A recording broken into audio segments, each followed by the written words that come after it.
Cats and aquariums. Two things us hobbyists know all too well. Coco. Coco. Coco. No. Stop that. Hey there, thanks for stopping by. Now, if you follow me on Instagram, you know that I have a very cute and very fluffy cat named Coco, and he loves to help me out when I build new tanks. This is all fun and games until he starts to drink the tank water rather than the water from his water fountain. So this got me thinking, how does an aquascaper like myself solve this issue? Simple, build a tank suitable for him to mess with. And I'll be doing that by building a pond-style aquascaper. So for this project, I decided to pull out the brand new UNS 16S Cube Aquarium. This thing is tiny. It's only 6 inches by 6 inches by 3 inches. Now, since I've never done a scape of this style before, I called upon a few friends who have some expertise in the field. So let's bring on my very close friend, SoCal Aquarist, and see what he had to say about setting up your very first pond-style aquascape.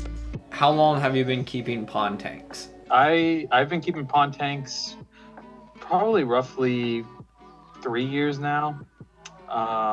It started kind of looking at Instagram, seeing like some of the tanks like of Shrimpery, people like him.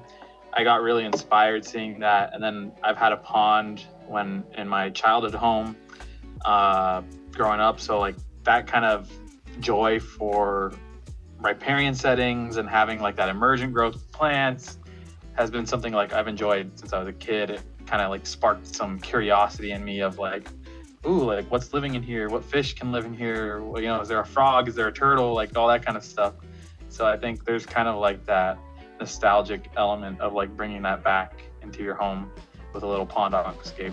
So you're pretty excited that I'm building this, right? Oh, I'm definitely excited. When setting up a pond aquascape, what are the most important things you need?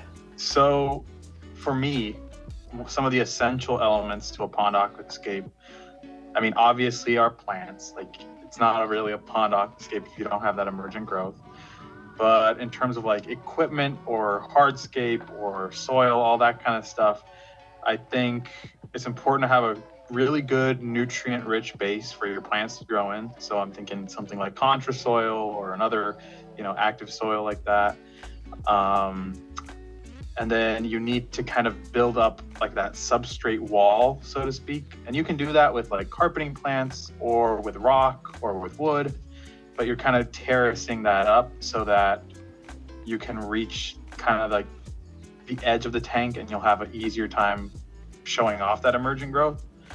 Other than that, I would say like make sure there's just some sort of lighting. You're supplementing nutrition because those plants grow really, really fast.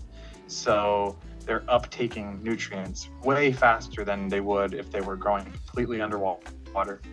But yeah, other than that, shallow tank, get the right proportions and dimensions to make it look nice. And other than that, it's a pretty simple thing to create. So quality soil, quality light, and liquid fertilizers. I would say, yeah. Plants, can you do aquatic and terrestrial, or can you cross over with plants, or is there a specific type of plant that is designed for pond aquascapes? Yeah, so the cool thing with the pond aquascape is it lets you kind of skirt the line between using aquatic plants or aquarium plants that we're used to, pond plants that maybe we're not so used to, and some terrestrial plants that can grow in a riparian setting. So like some terrestrial house plants and stuff like that, or plants that can grow aquaponically. So it's kind of cool that you get to meld all three of those. So, an interesting thing about most aquarium plants that we deal with on a regular basis, creating aquascapes, is that most of them preferentially grow immersed. So you're going to get a much easier time growing them in a pond aquascape than you would necessarily underwater. So it's super interesting in that regard, and you get to see these plants that we appreciate in a very, very different way, growing in a very different way. Do you have a favorite plant you like to use in your pondscapes? Mm. So for some reason, for me, in my aquascapes, when we're talking about like building a pond indoors, I feel like it's never complete if I don't have some sort of like grass or reed or something like that. Because to me, it's very, very common to find that kind of thing in nature where it's not just a bunch of like bushy growth or floral growth. You're going to get a lot of grasses and reeds, and that kind of height that it adds to an aquascape, I think gives it both like a natural look and adds like a lot of visual interest. So I think you can't go wrong with missing out like on Eliocaris or like a Uncus repens or something along those lines, to give you that nice grassy feel and still get the height that you're looking for. All right, well, that's awesome, man. Thanks for taking the time, and can't wait to show you the end result. So now it was time to start scaping the tank, and Coco wanted to help, so I figured it would be cute and also just fitting, because this is what he does with all my other tanks too. Just like any tank, I started this one off with a base layer of UNS contra soil. I wanted to have a decent amount that I could pull back and kind of tip into the back sections of the tank. This would help create that wall that Christian was mentioning. So once the soil was in, it was time to talk about hardscape. And for this specific build, I wanted to use wolfstone. I've seen it used in a couple other tanks recently, and I feel like it's gaining popularity. After a little bit of time of just kind of moving the stones around and getting an idea of what I wanted, I ended up settling on this final hardscape look. Now that the hardscape was in, it was time to add the front layer, which is the UNS Contrasand Mojave.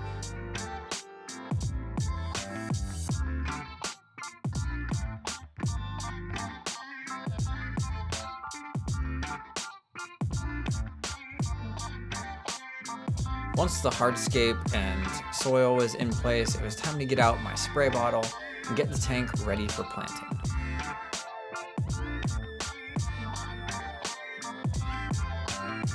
Just like Christian said, I'll be doing the back section of this tank and adding Elocarius vivipara, also known as umbrella hairgrass.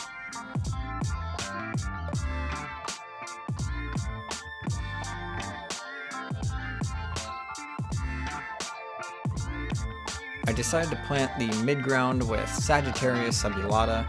I think Coco will really enjoy chewing on this stuff.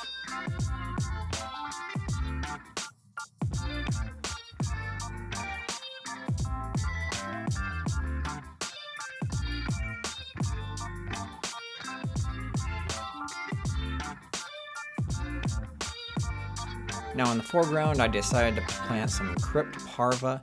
This will grow slowly, but also add a nice little bit of detail, and Coco won't be able to get to it.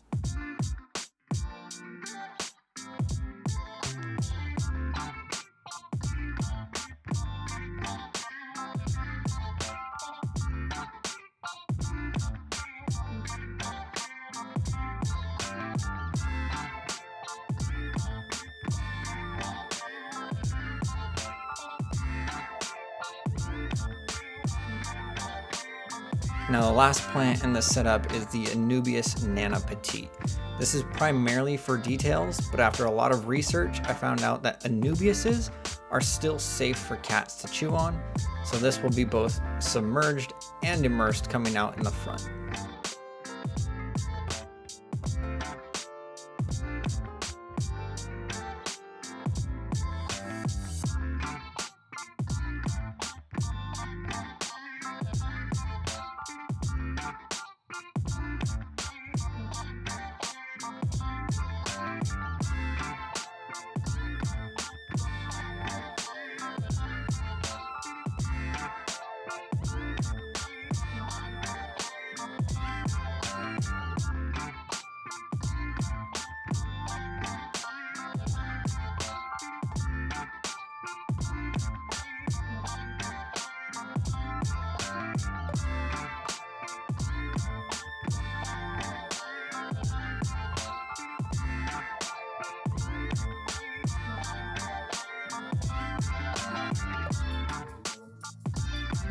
So after filling the tank, I realized it needed a few more details. So I got out a hammer and chisel and started busting up a piece of stone to create little accent stones in the foreground. So it's been about 3 weeks since I first set this tank up, and I have to say it's doing really good. I've got it sitting on the desk over here where Coco can easily reach it. I've already seen him a couple of times drinking out of it. Now, while this tank was cycling, I did a daily 50% water change for the first week, and in the second week, I did a 50% water change every other day. I've also been giving the plants a misting with some regular tap water twice a day, once in the morning and once in the evening, and about once a week, I'll give it a good mist with the APT Dew from 2 Hour Aquarist. Now, I will note that I've been doing water changes in this setup more frequently than I would in a normal aquascape, and that's just because I know Coco's drinking out of it every day, so I want the water to be as fresh and clean as possible for him. So that's it for this video, guys. I hope you enjoyed it. I hope this little build inspired you to do something for your cat. I also want to give a massive shout out to my good friend Christian for all his help and advice in setting up a pond aquascape. Don't forget to subscribe to the channel if you aren't already, and I'll see you guys in the next one.